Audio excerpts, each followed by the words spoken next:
श्रीमद् भागवतम स्कंद 10 अध्याय 13 ब्रह्मा द्वारा बालकों तथा बछड़ों की चोरी। श्लोक संख्या 19। यावद्वत्सपवत्स कालपक वपुर्यावत् करांग्र्याधिकम् वत्करांग्र्याधिकम् यावदृष्टिविषाणवेणुदल्सिक यावद्विभूषाम्बरम्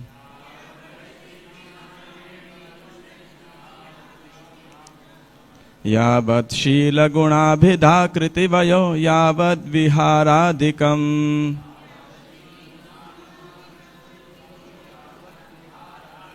सर्वं विष्णुमयं गिरंगवत् अजः सर्वस्वरूपौ बभौ।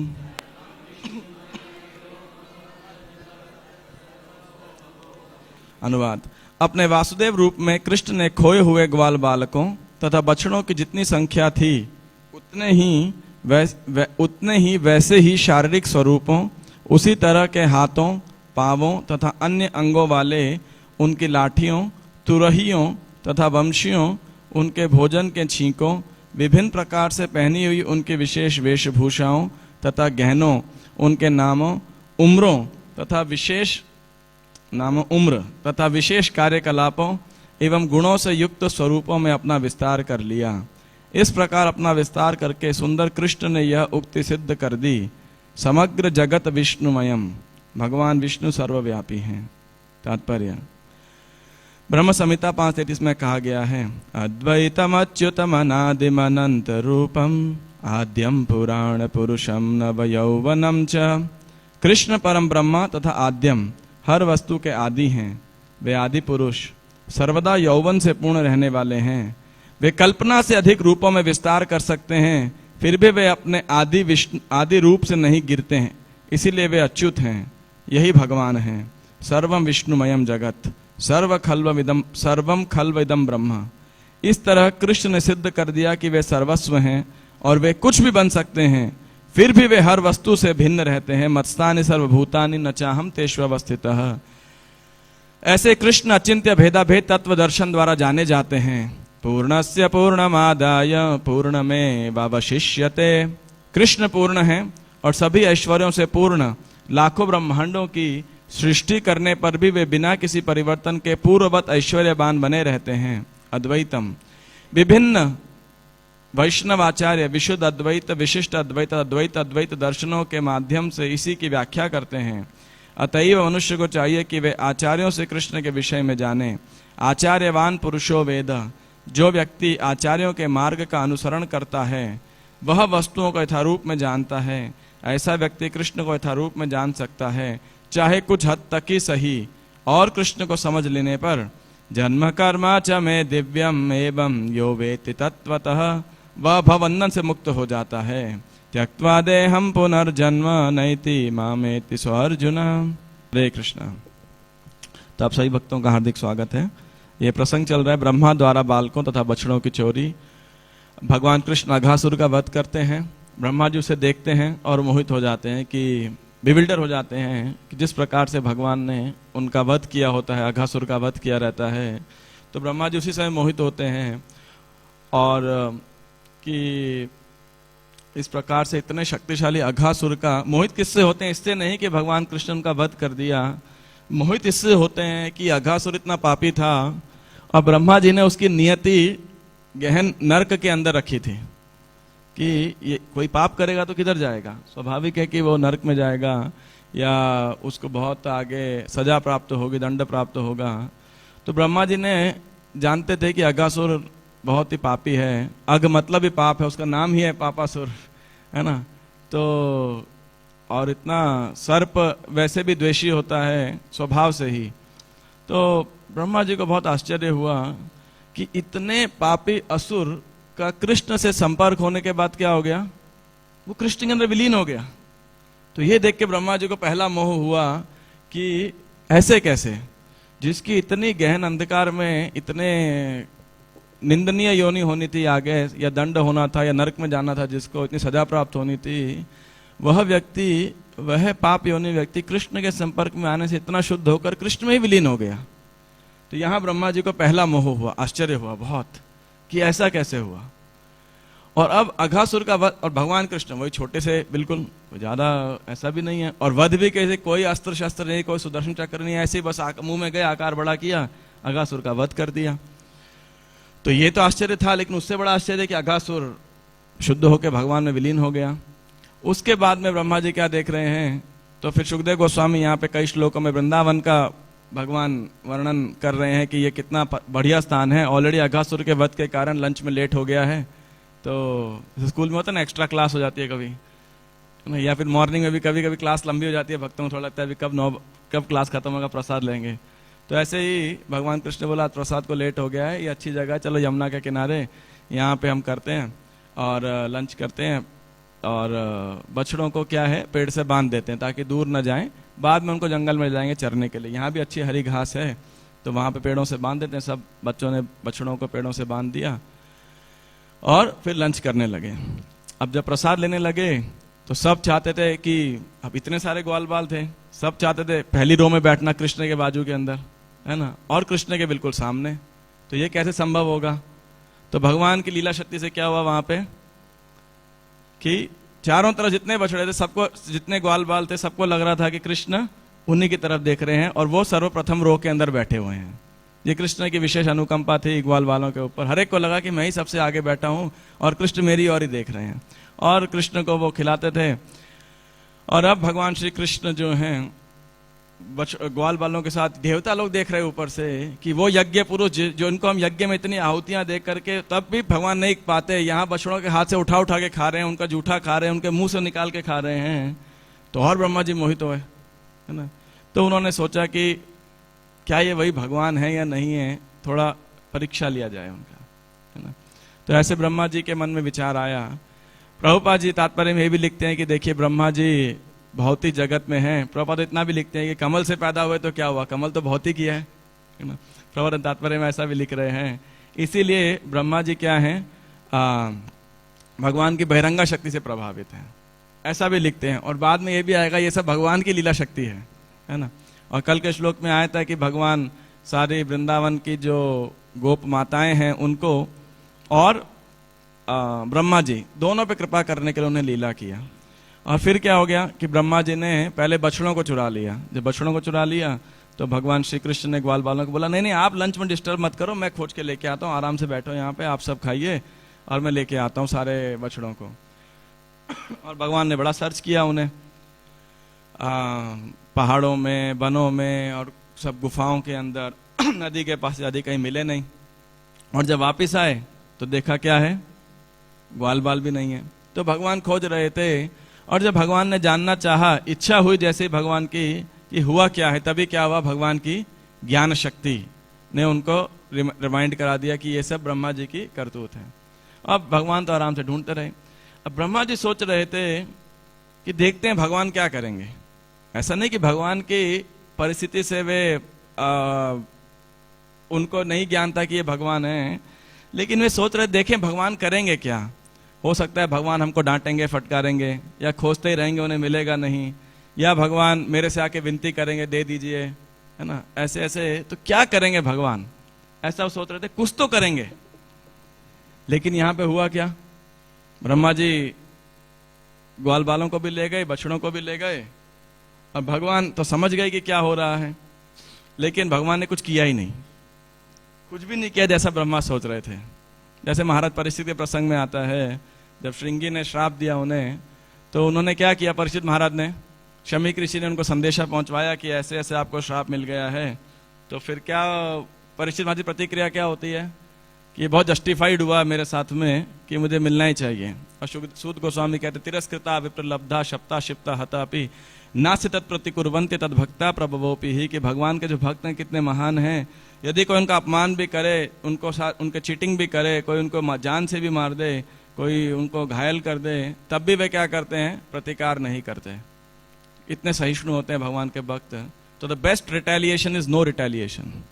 एक बार प्रभुपाद जी मसाज करा रहे थे, तो आई थिंक श्रुतकीर्ति प्रभु थे जो प्रभुपाद जी की मसाज कर रहे थे, और वो प्रभुपाद जी को बहुत हार्ड मसाज करते थे। प्रभुपाद जी कुछ नहीं कहते थे। और एक बारी ऐसे श्रोताकीर्ति प्रभु ने, मुझे एग्जैक्टली याद नहीं था श्रोताकीर्ति प्रभु थे या कौन थे, तो जो उनके सेवक थे, प्रभुपाद जी कभी कभी जब हल्का मसाज कर, प्रभुपाद कहते थे और हार्ड प्रेस करो और हार्ड मसाज करो।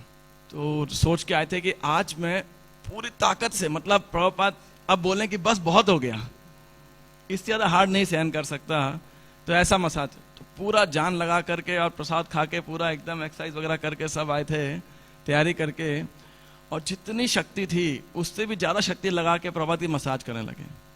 और हाथ को किया, पैर को किया, कंधे को किया, और हर अंग को जितना पहले अंग को किया उससे ज्यादा एनर्जी लगा के। और प्रभुपाद जी ने कोई प्रतिक्रिया ही नहीं की, एक बार भी कोई प्रतिक्रिया नहीं हुई प्रभुपाद जी की। और वो शिष्य पसीने से तरबतर हो गए बिल्कुल, और प्रभुपाद जी बिल्कुल एज यूजुअल। तो वो भक्त बाद में लिख रहे हैं, I was defeated by Prabhupada in passive wrestling. एक तो आप कुश्ती लड़ेंगे तो क्या होगा, दोनों पक्ष लड़ता है, लेकिन यहाँ पे कैसा है कि प्रभुपाद जी ने बिना लड़े ही इनको हरा दिया, ऐसा है। तो कहने का अर्थ है कि इसी प्रकार भगवान ने भी कोई प्रतिक्रिया नहीं की जरा भी, और बस अपने आप को भगवान समझ गए ब्रह्मा जी करतूत है। अब अगर बच्चे और ग्वाल बाल घर नहीं जाएंगे तो सब गायें और माताएं और सब उद्विग्न हो जाएंगी। तो भगवान ने कुछ भी नहीं किया, भगवान ने एज इट इज लीला कंटिन्यू रखी। और क्या किया, अपने आप को जो है समग्र ब्रह्मांड के सृष्टा कृष्ण ने बछड़ों तथा बालकों के रूप में अपना विस्तार कर लिया भगवान ने, बिल्कुल। और इस बड़े श्लोक के अंदर शुकदेव गोस्वामी वर्णन कर रहे हैं कि कैसा वो अद्भुत विस्तार था।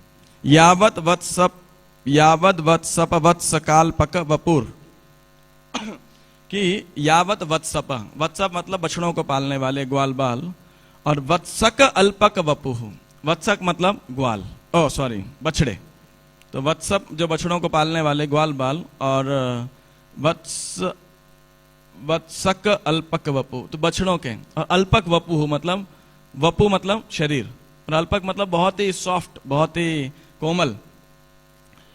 और यावत वपुर यावत करांग्र्याधिकम, कर मतलब हाथ, अंग्री पैर, आदिकम इत्यादि, बिल्कुल एग्जैक्ट उनके हाथ पैर नाखून खुर इत्यादि बिल्कुल सेम भगवान ने अपने आप को उसी प्रकार से विस्तार कर लिया। अर्थात अब भगवान ही क्या बन गए, वे बछड़े ही बन गए, वे ग्वाल बाल भी बन गए, और उनके अंग प्रत्यंग बन गए।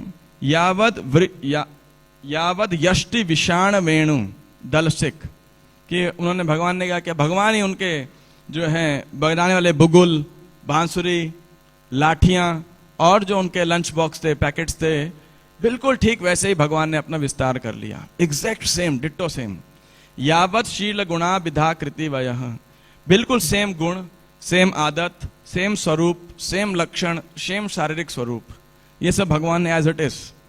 यावत विहार आदिकम, और वैसी रुचि या मनोरंजन वाले, जैसे हम सबका अपना टेस्ट होता है ना, किसी को कोई कलर पसंद है, किसी को कोई कलर पसंद है, किसी को कोई स्वाद, किसी को मीठा पसंद है, किसी को नमकीन पसंद है, किसी को इत्यादि इत्यादि। तो वैसे ही भगवान ने हर एक का इंडिविजुअल टेस्ट के अनुसार अपने आप को एक्सपैंड किया। यावत विहारादिकम सर्वम विष्णुमयम गिरो, कि सर्वम विष्णुमय, अच्छा गिरह अंगवत, गिरह अंगवत मतलब, गिरह मतलब वाणी, वैसी सेम डिट्टो वाणी भी एग्जैक्ट सेम, जो उनके स्पीच मतलब मॉड्यूलेशन, एक्सेंट और वाणी बिल्कुल सेम। मतलब बछड़े भी होंगे तो बिल्कुल उसी प्रकार से क्या बोलते हैं, रंभाते हैं जैसे वो, तो वैसे ही। अब जनरली फिंगरप्रिंट माना जाता है कि हर व्यक्ति का इंडिविजुअल होता है, यूनिक होता है, राइट। और उसके भी बाद में क्या माना जाता है कि आई बॉल्स, उससे भी नेक्स्ट जो है कि वो एकदम यूनिक होता है ना। लेकिन अगर फिंगरप्रिंट भी लिया जाए या आई बॉल्स का टेस्टिंग भी किया जाए तो भी बिल्कुल डिट्टो सेम अगर किया जाए, तो भगवान इतने परफेक्ट है, क्योंकि भगवान ने स्वयं अपने आप को एक्सपेंड किया हर वस्तु के रूप के अंदर। तो सर्वम विष्णुमयम, कि सर्व, हर वस्तु क्या है, भगवान विष्णु या वासुदेव के अंश हैं, भगवान विष्णु सर्वव्यापी हैं, यह भगवान ने सिद्ध कर दिया इस प्रकार से। तो भगवान कई लीलाएं करते हैं जहां पे वे, जय श्री राधा राधिकन भगवान की जय, जगन्नाथ बल्लभ सुभद्रा महारानी की जय, कृष्ण बलराम की जय, गौर निताय की जय, श्री प्रभुपाद की जय।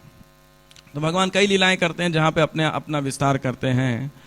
कोई बता सकता है कोई कोई लीलाएं जहां पे भगवान अपना विस्तार करते हैं? रास लीला, और द्वारका के अंदर 16,108 महलों के अंदर, और हाँ जब 7 बैल की शर्त लगाई जाती है राजा नग्नजित ने, है ना, सत्या के विवाह के लिए, तो भगवान 7 रूप में अपना एक्सपेंड करते हैं, 7 बुलों को कंट्रोल कर लेते हैं। ऐसे ही श्री चैतन्य महाप्रभु जब जगन्नाथ रथ यात्रा के अंदर थे, जगन्नाथपुरी के अंदर, तो वहां पे इस प्रकार से भगवान लीला करते हैं। 7 अठाई बल, वहां पे रथ के 4 आगे और 1 लेफ्ट, 1 राइट और 1 पीछे में 7 संकीर्तन पार्टी भगवान ने बनाई होती है। सबके अंदर लीड सिंगर हैं, मृदंगा प्लेयर हैं, करताल प्लेयर हैं, लीड डांसर हैं और अनेक अनेक भक्त हैं। ऐसे 7 टोलियां संकीर्तन की बनाई होती है। 7 अठाई बोले प्रभु हरि हरि बोल, हरि हरि बलि, जय जगन्नाथ बोले हस्त युग तुली। श्री चैतन्य महाप्रभु हरि हरि उच्चारण करते हुए 7 दलों में विचरण कर रहे थे। भगवान हर दल में जाते थे और दोनों हाथ उठाकर बोलते जय जगन्नाथ, और फिर भगवान ने एक और शक्ति प्रकाशित की। आर एक शक्ति प्रभु करिला प्रकाश, एक काले 7 अठाई करिला विलास। अब भगवान ने क्या किया, 7 के अंदर एक साथ भगवान जो है प्रकट हो गए और अपने योग शक्ति का परिचय दिया। सबे कहे प्रभु आछेन मोर संप्रदाय, अन्य ठाई नाही आने हमारे दयाय। के हो लिखिते नारे प्रभुर अचिंत्य शक्ति, अंतरंग भक्त जाने यार शुद्ध भक्ति। हर एक ने कहा श्री चैतन्य महाप्रभु मेरी टोली में उपस्थित हैं, वे अन्यत्र कहीं नहीं जाते, वे हम सब पर कृपा की वृष्टि कर रहे हैं। सबको लगता था से हमारे ग्रुप के अंदर है, लेकिन वास्तव में कोई भी महाप्रभु की अचिंत्य शक्ति को नहीं देख सका। केवल सर्वाधिक अंतरंग भक्त ही जो शुद्ध अनन्य भक्ति में स्थित थे समझ सके। कुछ गिने चुने भक्त जिनकी गंभीर भक्ति है भगवान चैतन्य महाप्रभु चरण कमलों में, वही समझ पाए। कीर्तन देखिया जगन्नाथ हर्षित, संकीर्तन देखे रथ कोरिया स्थगित। प्रताप रुद्रेर हैल परम विस्मय, देखिते विवश राजा हैल प्रेममय। भगवान जगन्नाथ संकीर्तन देखते ने प्रसन्न हुए और उन्होंने कीर्तन देखने के लिए अपने रथ को खड़ा कर दिया। वे भी पहले कीर्तन देखते हैं, चलेंगे बाद में। इतना भव्य संकीर्तन था। और प्रताप रुद्र महाराज जो कि देख रहे थे उस संकीर्तन को, वो भी बहुत विस्मित हो गए, निष्क्रिय हो गए और कृष्ण के भाव रूप में, भाव प्रेम में रूपांतरित हो गए। और उनके मिनिस्टर थे या उनके कंसल्टेंट कह सकते हैं, उनके वरिष्ठ थे काशी मिश्र। तो वे राजा को बोलते हैं, काशी मिश्र कहे राजा प्रभुर महिमा, काशी मिश्र कहे तोमार भाग्येर नाही सीमा। जब राजा ने काशी मिश्र से महाप्रभु की महिमा के विषय में बतलाया तो काशी मिश्र ने उत्तर दिया, हे राजा आपके भाग्य की सीमा नहीं है। क्यों? प्रताप रुद्र को क्या भगवान ने दर्शन दिया था कि वे 7 टोलियों में एक साथ हैं। केवल कुछ गिने चुने भक्त थे। और जब काशी मिश्र का ऐसा बताया तो उन्होंने क्या बोला, तुम्हार भाग्येर नहीं सीमा, आपके सौभाग्य की कोई सीमा नहीं है, अनंत है आपका सौभाग्य।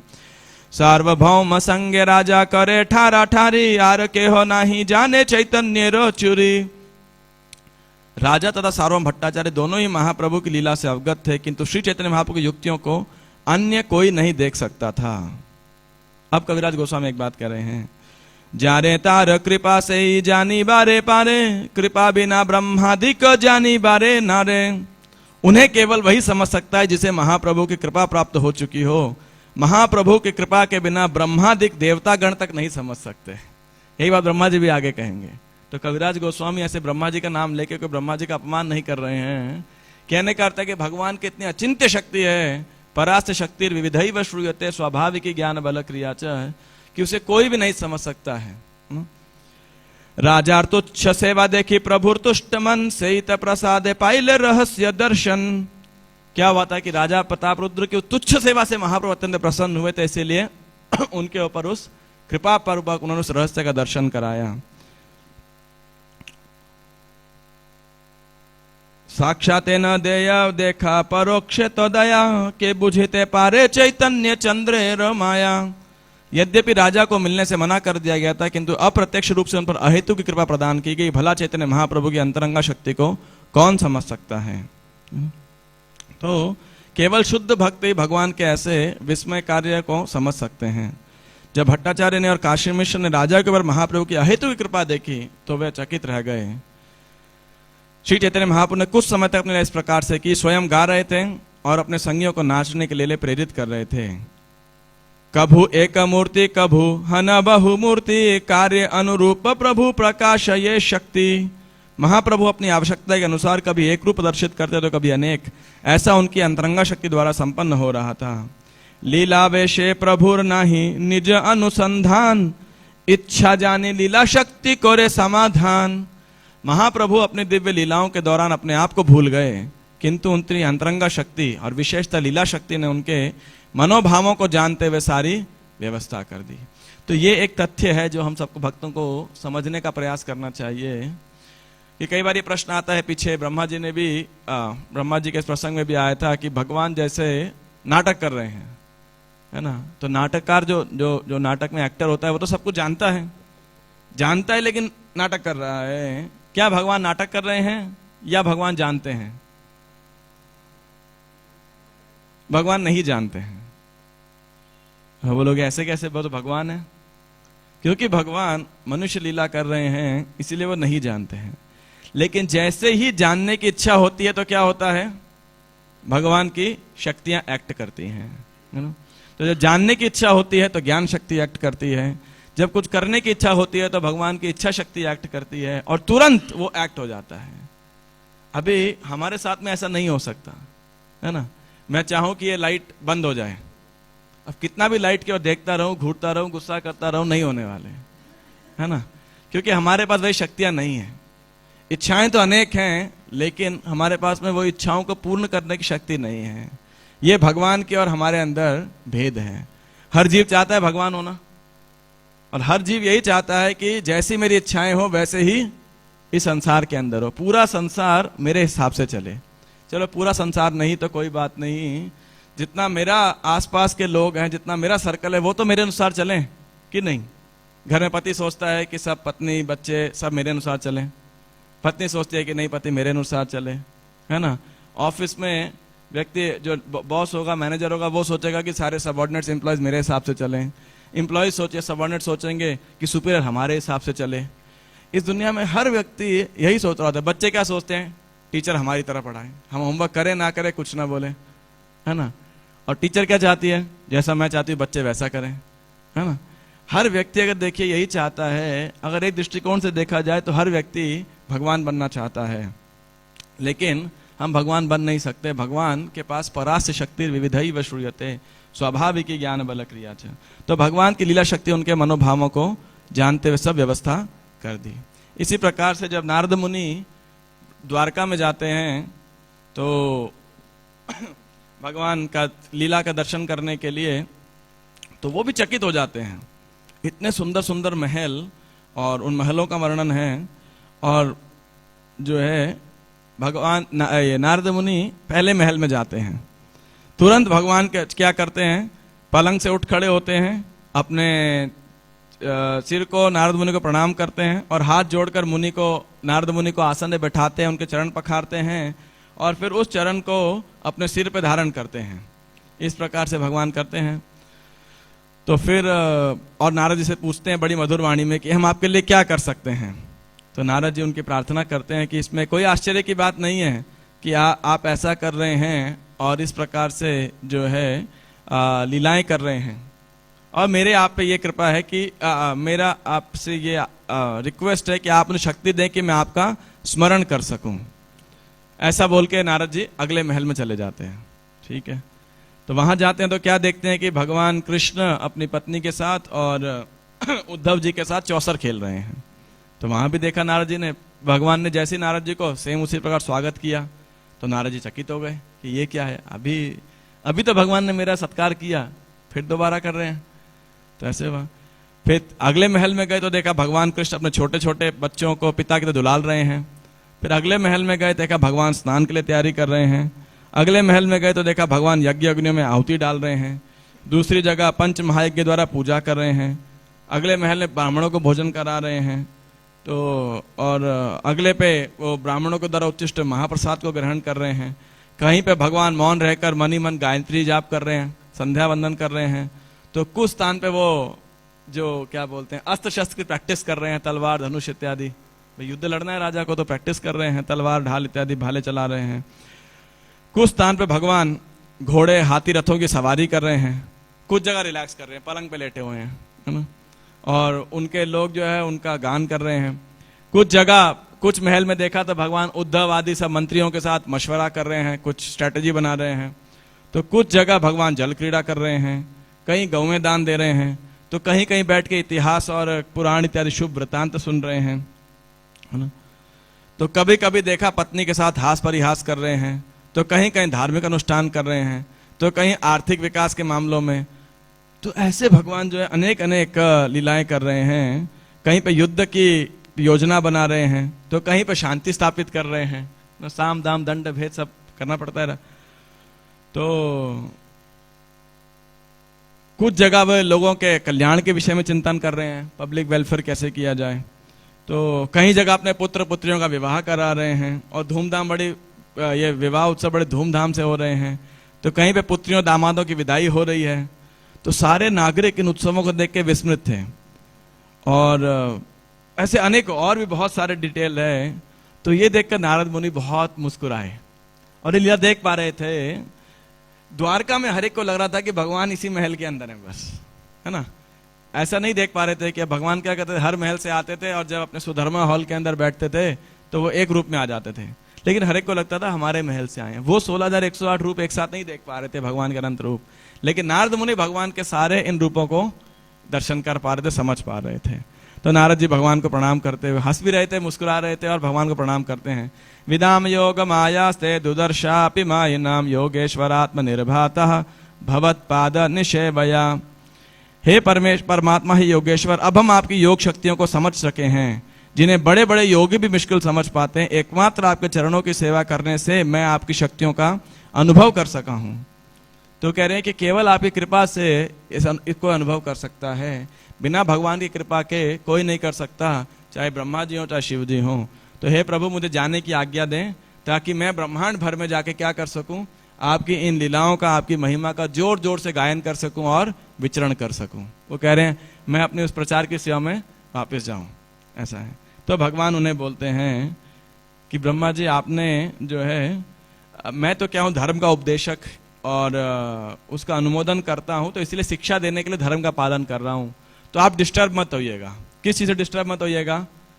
कि मैंने आपके चरण धोए, मैंने आपके चरण पखारे, आपकी वंदना की, तो इससे आप डिस्टर्ब मत होइएगा। जैसे एक बच्चा जब पिताजी उसको गोद में लेते हैं और बच्चा अपने पैर से पिताजी को मारता है, तो पिताजी अपराध थोड़ी लेते हैं, है ना। तो ऐसे ही मैंने आपके चरण पखारे हैं, ना बच्चा अपराध लेता है, या बच्चे को डिस्टर्ब हो जाता है कि अरे मैंने पिताजी को लात मार दिया, पिताजी को लात मार दिया। तो ऐसे ही आप समझो इस बात को। तो जो है 12 में से देखने के बाद नारद मुनि बड़े संतुष्ट हुए, और फिर जो है जाते हैं। अब इस अध्याय के अंतिम श्लोक में भगवान की ऐसी दिव्य लीलाओं के वर्णन मात्र से, जो कि सबको बिविल्डर करने वाली है, उसका श्रुति फल दिया गया है। यानी विश्व विलयोद्भव वृत्ति हेतु कर्मान्यनन्न विषयाणि हरिश्चकार यस्त्वंग गायति शृणोत्यनुमोदते वा भक्तिर्भवेद भगवती ही पवर्ग मार्गे। भगवान हरि ही ब्रह्मांड के सृष्टि, पालन तथा संहार के चरम कारण हैं। हे राजन, जो भी उनके द्वारा इस संसार में संपन्न अद्वितीय कार्यों के विषय में कीर्तन करता है या केवल प्रशंसा करता है, जिनका अनुकरण करना संभव है, वह अवश्य ही मोक्ष के प्रदाता भगवान के प्रति भक्ति उत्पन्न कर लेगा। तो भगवान की ऐसी दिव्य लीलाओं का जब हम वर्णन करते हैं, सुनते हैं, तो निश्चित रूप से हमारे हृदय के अंदर क्या है, भगवान के प्रति भक्ति उत्पन्न होती है। अब ब्रह्मा जी ने इस लीला के बाद क्या किया? ब्रह्मा जी ने अगला अध्याय जो आएगा, जिसके 7 या 8 श्लोक तक प्रभुपाद जी ने कमेंट्री दिया था, और ये जो तात्पर्य दिए गए हैं प्रभुपाद जी के, ये बिल्कुल प्रभुपाद जी के अंतिम अवस्था में जब बेड पे लेटे हुए हैं, जब उनकी प्रैक्टिकली शरीर पे कोई चर्म है ही नहीं, हड्डी और चमड़े में कोई अंतर नहीं लग रहा है, उस परिस्थिति के अंदर प्रभुपाद जी ने बिस्तर पर लेटे हुए इन तात्पर्यों को दिया है। तो हम सोच सकते हैं कि कृष्ण भावना ट्रांसेंडेंटल है। ये भी एक अचिंत्य है, अकल्पनीय है कि कैसे कोई मरणासन व्यक्ति मृत्यु शैया पर लेटा हुआ, जो कोई अपना, जो बाकी अन्य सारे कार्य करने में अक्षम है, इस प्रकार का अचूक सत्य, परम सत्य का वर्णन कर सकता है। ये एक दूसरा अगर देखा जाए विस्मित करने वाली लीला है इन अध्याय के अंदर, एक मोहित करने वाली लीला है।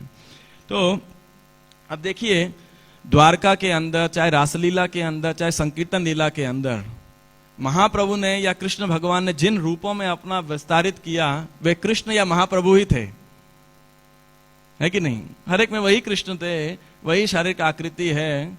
लेकिन इस लीला में भगवान ने क्या किया? ऐसा नहीं कि अपने डुप्लीकेट कॉपीज बनाए थे। अब हर एक एक ग्वाल बाल, हर एक एक बछड़े के रूप में अपने आप को विस्तारित किया था।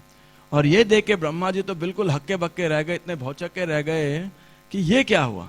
और आगे श्लोक आएगा लगभग 20-40 श्लोकों के बाद, 61-62 श्लोकों के अंदर, कि कौन सत्य है, ये सत्य है या वो सत्य है। ब्रह्मा जी बारंबार जाते हैं, देख करके आते हैं, और फिर भगवान कृपा पूर्वक उनके ऊपर अपनी माया शक्ति का प्रदर्शन हटा देते हैं। और ये भगवान की योग माया शक्ति ऐसी है कि बलराम जी तक नहीं समझ पाए थे। तो अब ये जब हुआ तो ब्रह्मा जी को बड़ी जो है ग्लानि हुई कि मैंने ऐसा कार्य किया, बहुत एक्सटेसिव भी हुई उन्हें। तो जब भगवान का ये लीला समापन होगी तो प्रणाम करेंगे भगवान को, उनके नेत्रों से अश्रु, चारों शिरों से जो है उनके आंखों से अश्रु बह रहे हैं, और वे क्या कर रहे हैं? बारंबार भगवान के चरण कमल में प्रणाम कर रहे हैं। अब प्रणाम करेंगे तो एक बार में एक ही ना सर जमीन पे लगेगा, है ना? तो वो क्या करते हैं? वो फिर ऐसे लौटते हैं, फिर लौटते हैं, ताकि हर सर लगे। ऐसे ब्रज के अंदर लोटपोट होते हुए और भगवान से वे बहुत क्षमा प्रार्थना करते हैं कि मैंने आपकी शक्ति का अवलोकन, इस प्रकार से परिमाण प्राप्त करने का मतलब मापने का प्रयास किया। और फिर भगवान से वे, और आपने मुझे मोहित किया, बड़े आनंदित होते हैं कि देखिए भगवान कितने महान हैं। और ऐसा नहीं उन्हें गुस्सा आ रहा था कि क्या है, हमारी क्या औकात रह गई है ना, ऐसा नहीं था, हम भी ब्रह्मा हैं ऐसा नहीं। He was very ecstatic. और फिर वो भगवान से प्रार्थना करते हैं, है ना, कि क्या प्रार्थना करते हैं? नवद्वीप के अंदर, अंतर्द्वीप में वो सोच रहे थे कि देखिए, है ना, क्योंकि मेरे पास ब्रह्मा का पद था, मेरे ऊपर बहुत अहंकार आ गया था, इसीलिए कृष्ण की ब्रजलीला में मुझे प्रवेश नहीं मिला और कृष्ण प्रेम का मैंने आस्वादन नहीं किया। ये ब्रह्मा का पद क्या है?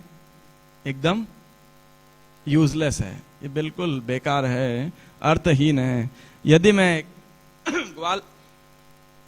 बाल की तरह जन्म लेता तो भगवान कृष्ण की सेवा कर सकता, लेकिन मैं सही भाव नहीं विकसित कर पाया, इसीलिए बछड़ों और ग्वालों का चोरी किया। तो बोले मुझे अब डर लग रहा है, ब्रह्मा जैसे विचार कर रहे थे, कहीं ऐसा ना हो कि मेरा यही अपराध बुद्धि अगले अवतार में भी चलती रहे। तो इस प्रकार सोच रहे थे कि मेरे, अब उनको डर लग रहा था कि एक बार ही अपराध कर दिया, दोबारा अपराध ना हो। वंस बर्न्ड ट्वाइस शाय, है ना, दूध का छला छाछ भी फूक फूक के पीता है। तो अब उनको बहुत डर था कि अब दोबारा अपराध नहीं होना चाहिए। ये ब्रह्मा जी का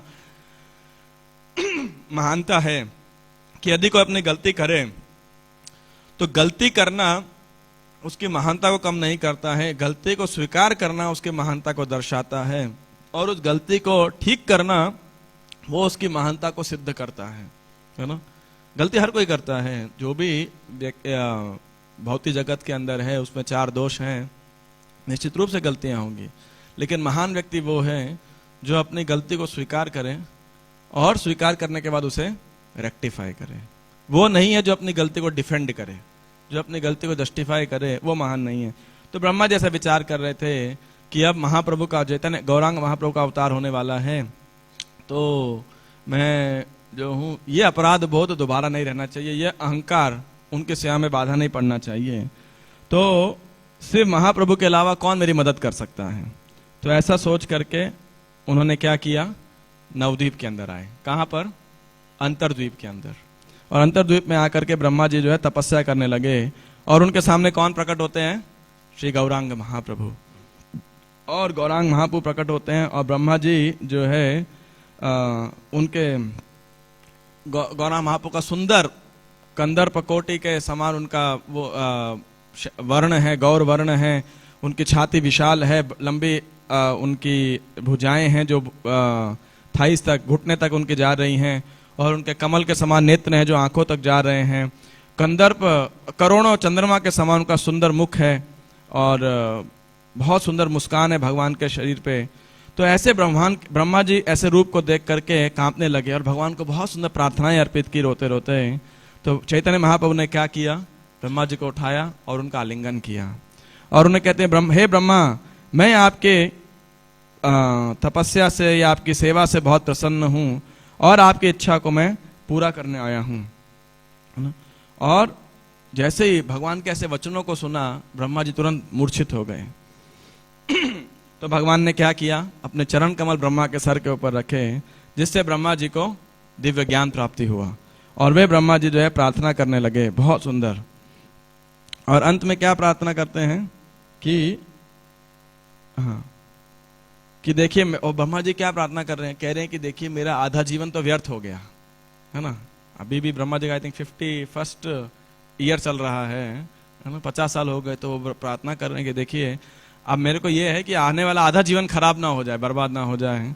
तो इसीलिए कृपा करके मैं आपसे प्रार्थना करता हूं कि कलयुग के अंदर जब नवद्वीप में आप अपने भक्तों के साथ आएंगे तो कृपा करके मुझे अपने संगी के रूप में चुनिए, मेरे को आशीर्वाद दीजिए ताकि ब्रह्मा बनने का अहंकार समाप्त हो सके और मैं निरंतर आपके गुणों का गुणगान कर सकूं, यश कीर्ति गुणगान कर सकूं आपके संग में रहकर निरंतर।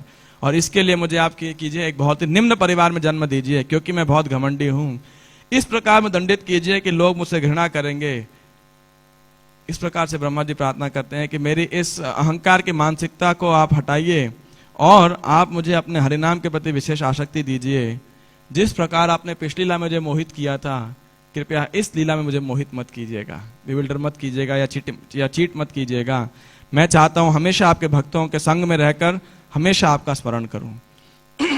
तो भगवान गौरांग महाप्रभु और प्रसन्न होते हैं ब्रह्मा जी की इस प्रार्थना को सुन के और कहते हैं कि आपकी इच्छा तथास्तु।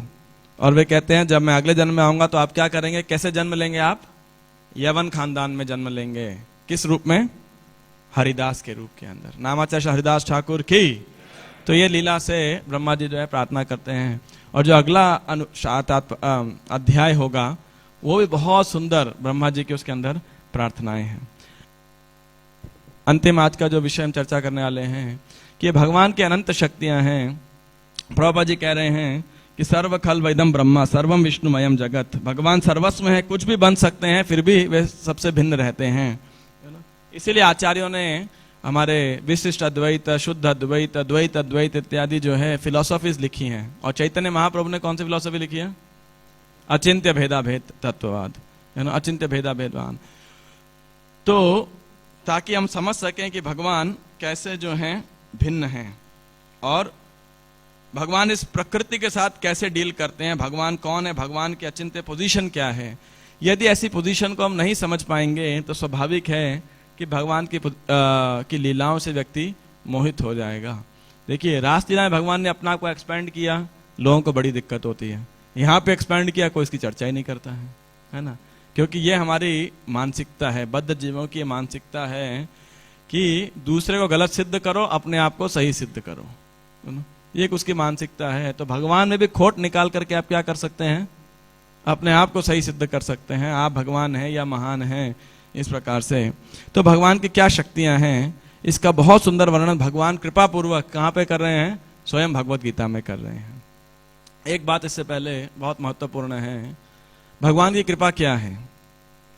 देखिए लोग आते हैं भगवान के पास में तो अलग अलग इच्छाओं से आते हैं व्यक्ति। कोई दुखी होता है तो उसके लिए भगवान की कृपा क्या है, भगवान उसको दुख से निकाल दे, चाहे वह बीमारी हो, शारीरिक समस्या हो, मानसिक समस्या हो, आर्थिक समस्या हो, पारिवारिक समस्या हो, उसके लिए वह भगवान की कृपा है।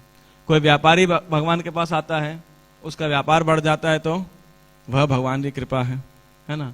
और भक्त आता है तो उसकी क्या इच्छा होती है कि आपकी सेवा कर सकूं मैं, तो उसको सेवा प्राप्त हो जाती है, वो भगवान की कृपा है ना। तो अनेक लोगों के लिए अनेक प्रकार से भगवान कृपा करते हैं। भगवान तो कृपा करुणा सिंधु हैं, कृपा के सागर हैं, सब पे कृपा करने के लिए करते ही हैं, स्वभाव ही है उनका। लेकिन भगवान की एक विशेष कृपा क्या है, एक साधक के जीवन के अंदर, एक प्रगतिशील भक्त के लिए भगवान की कृपा क्या है, जितना अधिक वह भगवान की महानता को रियलाइज कर पाए और अपनी तुच्छता का अनुभव कर सके, ये भगवान की एक विशेष कृपा है। क्योंकि हर साधक के, हर व्यक्ति को इन जनरल, साधक हो चाहे भक्त हो अभक्त हो, हर एक को लगता है कि मैं बहुत महान हूं, I am great, you know. हर व्यक्ति को, even a beggar is proud of his penny, क्या बोलते हैं, ऑफ हिज बेगिंग बाउल, है ना, कि मेरा कटोरा इस भिखारी के कटोरे से ज्यादा अच्छा है, उसको भी घमंड रहता है। हर व्यक्ति को आप देखिए अपना अहंकार रहता है, और हम भक्ति कर रहे हैं तो भी हम उस अहंकार से अभी पूरी तरह मुक्त नहीं हुए हैं। भक्त प्रयास कर रहे हैं, स्ट्रगल कर रहे हैं कि कैसे तिनके से भी अधिक नीच होकर अपने आप को उस भावना को अनुकूल कर सकें, इसके लिए भक्त लोग प्रयास करते हैं, लेकिन फिर भी उस भावना से हम अभी मुक्त नहीं हुए हैं, है ना। क्यों नहीं हुए हैं? और जब तक हम इस भावना से मुक्त नहीं होते हैं कि हम तुच्छ हैं, तब तक भगवान की महानता को भी रियलाइज कर पाना उतना ही मुश्किल है। तो इसीलिए बारंबार भगवान की शक्तियों का वर्णन का विचार करने से क्या होना चाहिए, हमें अपनी इनसिग्निफिकेंस रियलाइज होनी चाहिए। Our insignificance and the lord's greatness, you know, this realization should go hand in hand, कि भगवान कितने महान हैं और मैं कितना नगण्य हूं, मैं कितना तुच्छ हूं, how great the Lord is and how insignificant I am.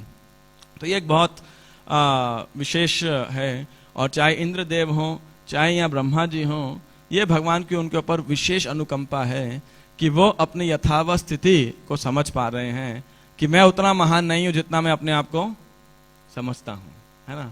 भगवान मेरे अनंत हैं, ऐसा है। तो इस प्रकार से भगवान भगवद गीता के अंदर हमारे ऊपर भी कृपा करने के लिए हमें किस प्रकार से भगवान इस भौतिक सृष्टि से डील करते हैं, ये 9वें अध्याय के 4थे श्लोक से लेकर 9वें श्लोक तक भगवान वर्णन करने हैं। मया ततमिदं सर्वं जगत अव्यक्त मूर्तिना मत्स्थानि सर्वभूतानि न चाहम तेष्वस्थितः। भगवान कह रहे हैं कि देखिए संपूर्ण जगत मेरे अव्यक्त रूप द्वारा व्याप्त है। मतलब इस जगत के अंदर सब कुछ है तो क्या है, सिर्फ मैं ही हूं, सब कुछ मेरी ही शक्ति है, राइट। अच्छा, समस्त जीव मुझ में है किंतु मैं उनमें नहीं हूं। अर्थात जितने भी जीव हैं हर कोई मेरे ऊपर निर्भर है, लेकिन मैं उन पर निर्भर नहीं हूं जरा भी, ऐसा है। तो पहला पॉइंट ध्यान रखिएगा, क्या 2 पॉइंट यहां पे हमने चर्चा की। पहला क्या है, संपूर्ण जगत भगवान के अव्यक्त रूप द्वारा व्याप्त है, यानी भगवान हर कण कण में विद्यमान है, हर घट घट में विद्यमान है। अंडांतरस्त परमाणु चयान्तरस्तम, और सब जीव, यानी भगवान इस जगत के अंदर, इस सृष्टि के अंदर हैं, सब जीव भगवान के अंदर हैं, राइट। लेकिन फिर कह रहे हैं I am not in them, मैं उनमें नहीं हूं। अर्थात भगवान की शक्तियों से पूरा ब्रह्मांड चल रहा है, सब जीव भगवान पर निर्भर हैं, लेकिन भगवान किसी जीव पे निर्भर नहीं है। और इसके बाद भगवान कह रहे हैं मेरे द्वारा उत्पन्न सारी वस्तुएं मुझ में स्थित नहीं रहती। ये देखिए भगवान का ऐश्वर्य, कि वो कैसे कार्य करती हैं, ऑटोमेटिकली कार्य करती हैं, अपने आप काम करे। ऐसा नहीं कि हर बारी मुझे बटन स्थापित करना पड़ता है, एक एक बीज रोपण करने के बाद भगवान को लकड़ी जोड़नी पड़ती है, कील हथौड़ी छेनी लेके आते हैं, ठोका पीटी करते हैं, हर पत्ती पे रंग करते हैं, उस पे फूल चिपकाते हैं, ऐसा नहीं है। बस आप देखिए, बीज बोया, पानी डालिए, सूर्य की रोशनी, अपने आप धीरे धीरे अपने आप अंकुरित होने लगता है, उसमें से पौधा निकलता है, पेड़ निकलता है, उस पेड़ से अनेकों बीज निकलते हैं, उस पेड़ से और पेड़, उस बीज से और पेड़ निकलते हैं। ये भगवान की सृष्टि आप देखिए, है ना। पुरुष बना दिया, स्त्री बना दिया, आगे सृष्टि अपने आप चलती जा रही है। मैं कई बार उदाहरण दिया, ये ऐसा तो है नहीं सैमसंग ने ही मोबाइल शी मोबाइल बनाया, आगे मोबाइल बनाना बंद, अब बाकी मोबाइल अपने आप निकल के आ रहे हैं, ऐसा नहीं होता है। पश्चिम योगम ऐश्वरम, भगवान कह रहे हैं नचत मस्तानि भूतानि पश्चिम योगम ऐश्वर भूत भृन्न च भूतस्त्व ममात्मा भूत भावनः। वे कह रहे हैं कि मैं समस्त जीवों का पालक हूं, भगवान सबके में सर्वत्र व्याप्त हूं, लेकिन मैं इस क्रिएशन का अंश नहीं हूं। इस क्रिएशन में मैं हूं, पूरी क्रिएशन मेरे में है, लेकिन फिर भी मैं इस क्रिएशन में पूरी तरह सृष्टि से क्या हूं, डिटैच्ड हूं। ऐसा हो सकता है? मतलब आप घर बनाइए तो घर आपके पैसे से लगा, आपकी शक्ति से है, उस घर में आप रहते हैं, घर आपके कंट्रोल से चलता है, लेकिन वो घर जो है, और घर आपसे निर्भर होकर भी चल रहा है और नहीं भी चल रहा है, ऐसा संभव ही नहीं है। या तो आपसे चलेगा या नहीं चलेगा, लेकिन भगवान के कंट्रोल सब चल भी रहा है और ऑटोमेटिकली भी चल रहा है। ये कैसे संभव है ना। ये है भगवान की लीला।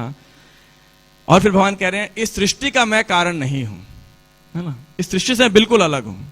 यथा का, और उसके लिए उदाहरण क्या दे रहे हैं कि जिस प्रकार आकाश है उसमें हवा बहती है, यथा आकाश स्थितो नित्यम वायु सर्वत्र गो महान तथा सर्वाणि भूतानि मस्तानि तुपधारय, कि जिस प्रकार जो वायु है, हवा है वो विशाल, आकाश जो उससे भी विशाल है कि पूरी वायु हम तो कंट्रोल नहीं कर सकते, लेकिन पूरे आकाश से के द्वारा वो एक तरीके से स्थित रहती है। लेकिन आकाश वायु से प्रभावित नहीं होता है। आज हवा में सुगंध हो सकती है, आज हवा में दुर्गंध हो सकती है, लेकिन इसका मतलब ये नहीं है कि आकाश में सुगंध या दुर्गंध हो गई है कि नहीं। अगर हवा जब चलती है, हालांकि वो आकाश में से कर्टेल्ड है, कंटेन्ड है, उसके द्वारा स्थित है, उससे नियंत्रित है, लेकिन फिर भी हवा के दुर्गंध या सुगंध से आकाश कोई प्रभाव नहीं पड़ता है ना। उसी प्रकार से इस सृष्टि में कुछ भी हो रहा है, कुछ नहीं हो रहा है, भगवान इससे रत्ती भर भी प्रभावित नहीं होते हैं। भगवान इससे पूर्णतया विरक्त हैं। अच्छा, अब आप बोलोगे कि भाई पूर्णतया विरक्त हैं तो कैसे? तो इसी एनालॉजी को भगवान आगे कह रहे हैं, सर्वभूतानि कौन्तेय प्रकृतिम यान्ति मामकान मामिकाम कल्पक्षये पुनस्तानि कल्पादो विसृजाम्यहम्। कि देखो ऐसे ही सब जीव क्या हैं, कल्प के प्रारंभ अंत होने पे सब मुझे प्रवेश करते हैं, कल्प के प्रारंभ होने पे शक्ति से पुनः उत्पन्न हो जाते हैं, है ना। जैसे हवा में सुगंध है, दुर्गंध है, ऐसे ही लोग प्रकट हो रहे हैं और जीव पैदा हो रहे हैं और वापस मुझ में प्रवेश कर रहे हैं। अच्छा, तो सब ऑटोमेटिकली हो ही रहा है, तो क्या भगवान आपका कंट्रोल है इसके ऊपर? कुछ आप डिटैच्ड हैं इसके ऊपर? ये प्रश्न आ सकता है। आप सब में हैं, सब कुछ आप में है, फिर भी आप किसी में, आप उससे पूर्णतः विरक्त हैं, इसकी क्रिएशन नहीं है, सब कुछ ऑटोमेटिकली चल रहा है, फिर भी आप कंट्रोल में है या नहीं है? तो भगवान आगे क्या कह रहे हैं, प्रकृति स्वाम अधिष्ठाभ्य विसृजामि पुनः पुनः भूत ग्रामम इमं कृष्णम अवशम प्रकृते वशात। कि संपूर्ण विराट जगत मेरे अधीन है, यह मेरी इच्छा से बारंबार स्वतः प्रकट होता है और मेरी इच्छा से अंत में विनष्ट हो जाता है। तो ऐसा नहीं है कि भगवान को खुद कुछ मशीनों में डाल डाल के क्रिएशन करनी पड़ रही, इच्छा से करी, सृष्टि हुई, सृष्टि भगवान ने प्रवेश कर गई। तो ठीक है, अब सृष्टि अगर प्रवेश कर, जब सृष्टि हो गई, जब भगवान से, महाविष्णु से ब्रह्मांडों की रचना हो गई, अब भगवान का कुछ कंट्रोल है या बस अब ऑटोमेटिकली चल रहा है? अब है कुछ कंट्रोल अंदर, हर एक ब्रह्मांड में भगवान का कंट्रोल है या नहीं है? इस पे संशय हो सकता है कि ठीक है, भगवान का कंट्रोल इतना होगा कि भाई जो है फैक्ट्री बना के दे दी, है ना। अब फैक्ट्री जिसको दी वो चला रहा है, उसका एमडी का, जनरल मैनेजर का, सुपरवाइजर, उसका कंट्रोल है, उनका कोई कंट्रोल नहीं है उसके ऊपर, मान लीजिए। लेकिन भगवान कह रहे नहीं, ऐसा नहीं है। भगवान क्या कह रहे हैं, मयाध्यक्षेण प्रकृति सूयते सचराचरम हेतुना न कौन्तेय जगत विपरिवर्तते। हे कुंती पुत्र, यह भौतिक प्रकृति मेरी शक्तियों में से एक है और मेरी अध्यक्षता में कार्य करती है। ये भौतिक प्रकृति क्या करती है? भगवान की अध्यक्षता में कार्य करती है, जिससे सारे चर और अचर प्राणी उत्पन्न होते हैं। इसके शासन में यह जगत बारंबार सृजित और विनष्ट होता रहता है। कि ऑल्दो सब कुछ ऑटोमेटिकली हो रहा है, लेकिन फिर भी किसके अध्यक्षता में हो रहा है? भगवान की अध्यक्षता में हो रहा है। और इतना ही नहीं, भगवान की अध्यक्षता में हो रहा है, ये पूरा जगत भी भगवान ही है। ये जगत भगवान के अंदर है ना, और भगवान इस पूर्ण जगत के अंदर हैं। फिर भी भगवान क्या है? इस जगत से पूरी तरह परे हैं, राइट, यू नो। इसलिए माया क्या है? माया की परिभाषा क्या है? इस जगत को कृष्ण से अलग देखना, है ना।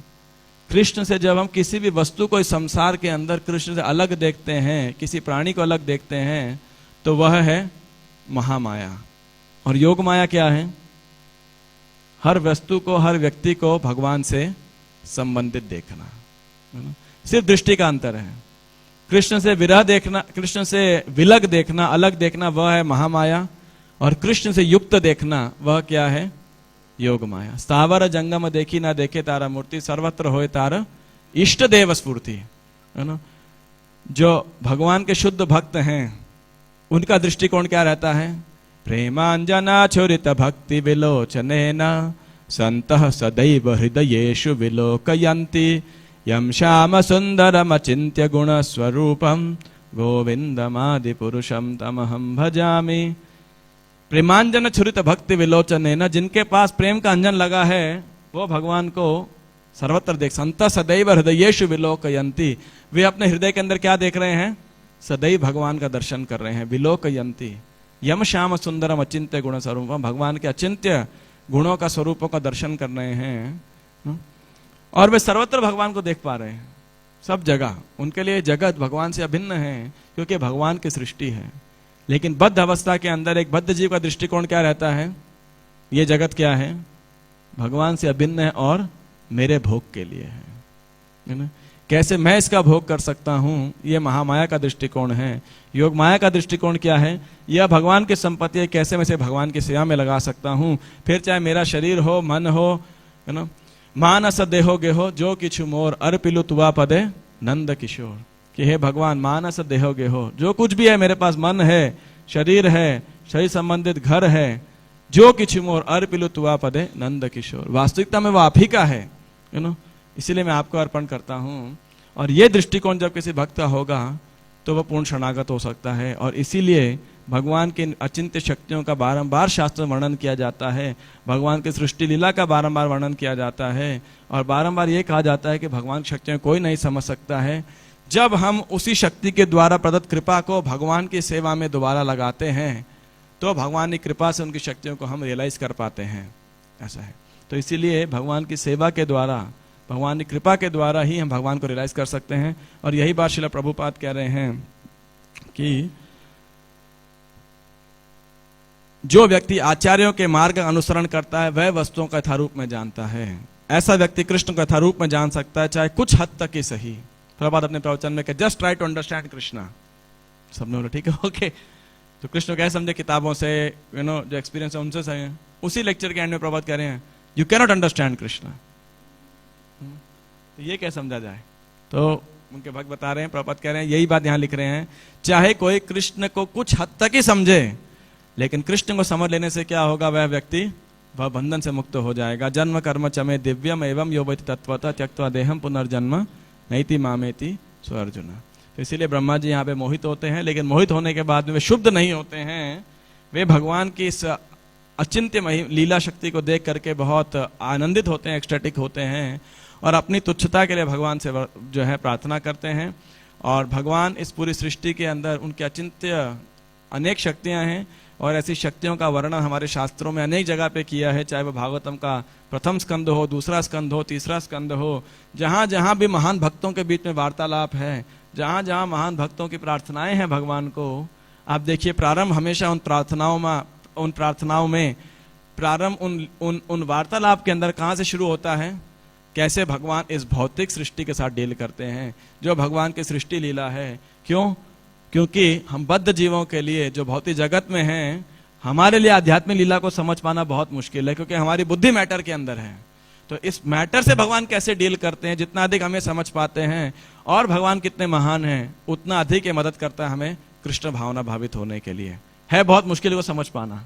इसलिए प्रभुपाद भी जब भी ऐसे श्लोक आएंगे, प्रभुपाद खूब इलैबोरेट तात्पर्य देंगे, मायावाद का खंडन करेंगे, सही तथ्य को स्थापित करेंगे, उदाहरण देंगे, ताकि भगवान की महानता को सही प्रकार सैद्धांतिक रूप समझने से स्वाभाविक उसका जो परिणाम होगा क्या होगा? व्यक्ति में नम्रता आएगी। इसलिए सिद्धांत बलिया चित्ते ना करे आलस, यह हईते कृष्ण लागी सुदृढ़ मानस। सिद्धांत को समझने के लिए कई व्यक्ति को आलस नहीं करना चाहिए। श्रील प्रभुपाद ने 125 शताब्दी है, उनके कभी आलस नहीं किया सिद्धांत को लिखने के लिए। तो हम भक्तों को भी उस सिद्धांत को समझने के लिए आलस नहीं करना चाहिए, और तब हम जो है भगवान की महान अवस्था को और अपनी नगण्य अवस्था को और अधिक रिलीज कर पाएंगे, समझ पाएंगे। हरे कृष्णा ग्रंथराज श्रीमद् भागवतम की जय, श्रील प्रभुपाद की जय, निताय गौर प्रेमानंदे, हरे हरे बोल। तो किसी का कोई टिप्पणी हो या प्रश्न हो, अगर आप करना चाहते हैं तो एक या दो कोई प्रश्न हम ले सकते हैं। Yes.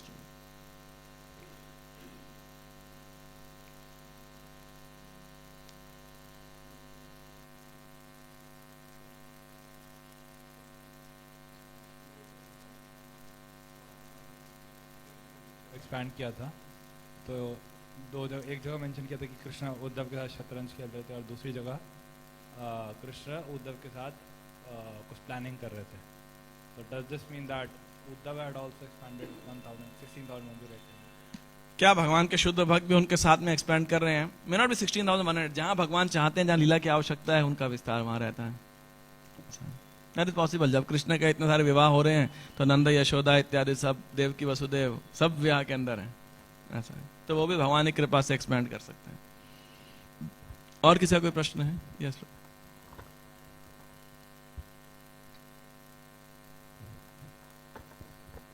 हरे कृष्ण प्रभु। तो आपने प्रभु जी बताया कि कृष्ण भगवान मतलब जो सृष्टि बनाते हैं तो इससे अफेक्ट नहीं होते, लेकिन फिर भी हम लोग देखते हैं कि मतलब बार बार वे अवतार के रूप में आते हैं, तो वो मतलब जैसे असुर का वध करने के लिए या धर्म को फिर से स्थापित करने के लिए, तो ये आप इस पे थोड़ी टिप्पणी कर सकते हैं?